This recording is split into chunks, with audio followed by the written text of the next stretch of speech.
Para esse sábado, eu escolhi do Novo Testamento 2 Pedro 2. E antes eu só vou fazer uma breve oração.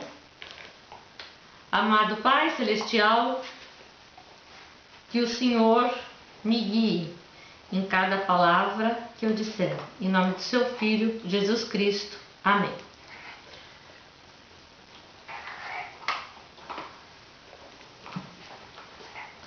Os falsos mestres.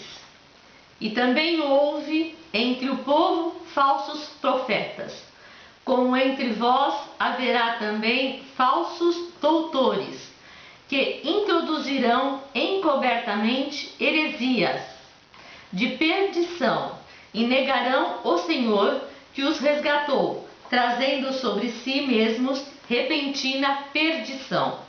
E muitos seguirão as suas dissoluções, pelos quais será blasfemado o caminho da verdade. E por avareza farão de vós negócio com palavras fingidas, sobre os quais já de largo tempo não será tardia a sentença, e a sua perdição não dormita. Porque se Deus não perdoou aos anjos que pecaram, mas havendo-os lançado no inferno, os entregou às cadeias da escuridão, ficando reservados para o juízo. E não perdoou ao mundo antigo, mas guardou a Noé, pregoeiro da justiça, com mais 7 pessoas, ao trazer o dilúvio sobre o mundo dos ímpios. E condenou a subversão às cidades de Sodoma e Gomorra, reduzindo-as a cinza e pondo-as, para exemplo, aos que vivessem impiamente. E livrou o justo Ló, enfadado da vida dissoluta dos homens abomináveis. Porque este justo, habitando entre eles, afligia todos os dias a sua alma justa, pelo que via e ouvia sobre as suas obras injustas. Assim, sabe o Senhor livrar da tentação os piedosos e reservar os injustos para o dia de juízo, para serem castigados. Mas, principalmente, aqueles que, segundo a carne, andam em concupiscências de imundícia e desprezaram as dominações, atrevidos, obstinados, não receando blasfemar das dignidades. Enquanto os anjos, sendo maiores em força e poder, não pronunciam contra eles juízo blasfemo diante do Senhor.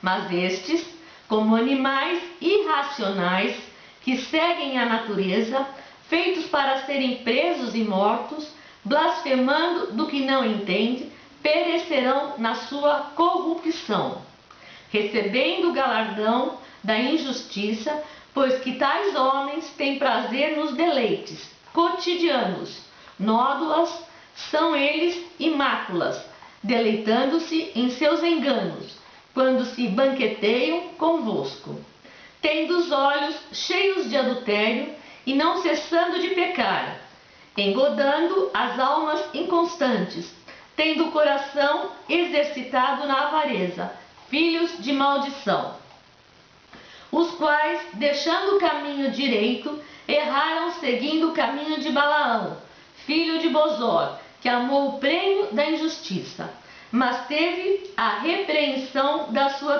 transgressão. O mudo jumento, falando com voz humana, impediu a loucura do profeta. Estes são fontes sem água, nuvens levadas pela força do vento, para os quais a escuridão das trevas internamente se reserva. Porque, falando coisas muito arrogantes de vaidades, engodam com as concupiscências da carne e com dissoluções aqueles que se estavam afastando dos que andam em erro, prometendo-lhes liberdade, sendo eles mesmos servos da corrupção, porque de quem alguém é vencido, do tal faz também servo, porquanto se, depois de terem escapado das corrupções do mundo, pelo conhecimento do Senhor e Salvador Jesus Cristo, forem outra vez envolvidos nelas e vencidos, tornou-se-lhes o último estado pior do que o primeiro, porque melhor lhes fora não conhecerem o caminho da justiça, do que, conhecendo-o, desviarem-se do santo mandamento que lhes fora dado. Deste modo, sobreveio-lhes o que por um verdadeiro provérbio se diz: o cão voltou ao seu próprio vômito, e a porca lavada ao espojadouro de lama.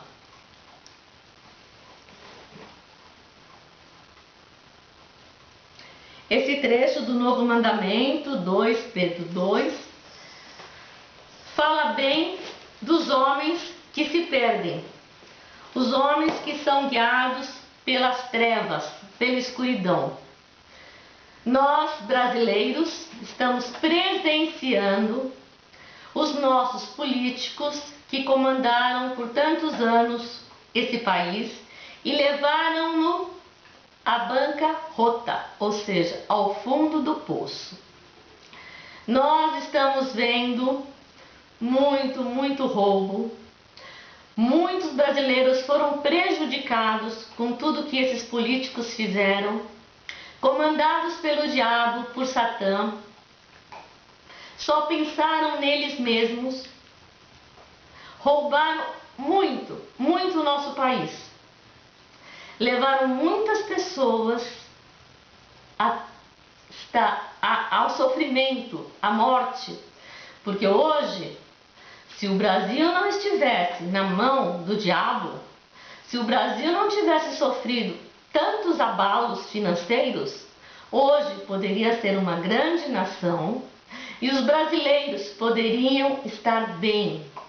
Mas, pelo contrário, vivemos uma época de desemprego, uma época de pobreza, uma época de perdição.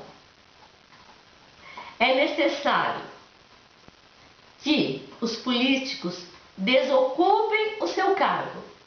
É necessário que todos os políticos saiam do comando deste país. Este país precisa ser entregue ao comando das luzes, ao comando de Deus, para que possamos sair do fundo do poço.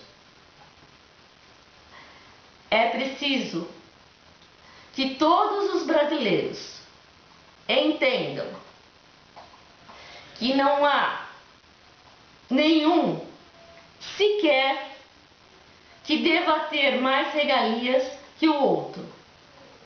A nossa presidência precisa de reformas? Sim, precisa, é claro. Mas a maior reforma que precisa ser feita é que seja tirado os privilégios. Todo homem deve ter a mesma regra para se aposentar. São os privilégios, são os favorecidos que estão prejudicando o nosso caixa da Previdência. Não é o trabalhador que tem que pagar essa conta, não. Precisamos reformar sim a Previdência, precisamos sim limpar a casa, precisamos afastar tudo que torna um homem diferente do outro. Todos os homens são iguais perante Deus e devem ser tratados com igualdade. Ninguém é merecedor de regalias por ser isso ou aquilo. Um é militar, o outro é político. Então, não, nada disso, gente. Trabalhou, tem direito à aposentadoria, como todos igualmente. Nosso país precisa ser limpo, sim, das trevas, para que possamos emergir. O Brasil precisa sair com urgência da mão do diabo. Precisamos tirar este país das mãos das trevas, fazer todas as reformas necessárias para que o povo tenha oportunidade para que a economia volte a andar. Nós vamos conseguir. Jesus Cristo está no comando deste planeta.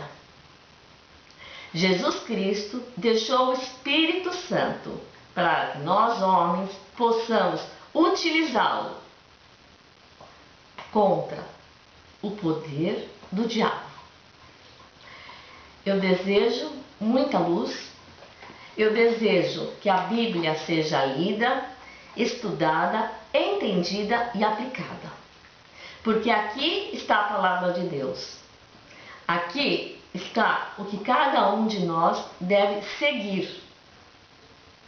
Jesus Cristo é o nosso mestre. Jesus Cristo é o nosso padrão. É a Ele que devemos seguir. Ele deixou muitos ensinamentos. Muita luz, muita fé, muita força e muita esperança, porque vamos conseguir.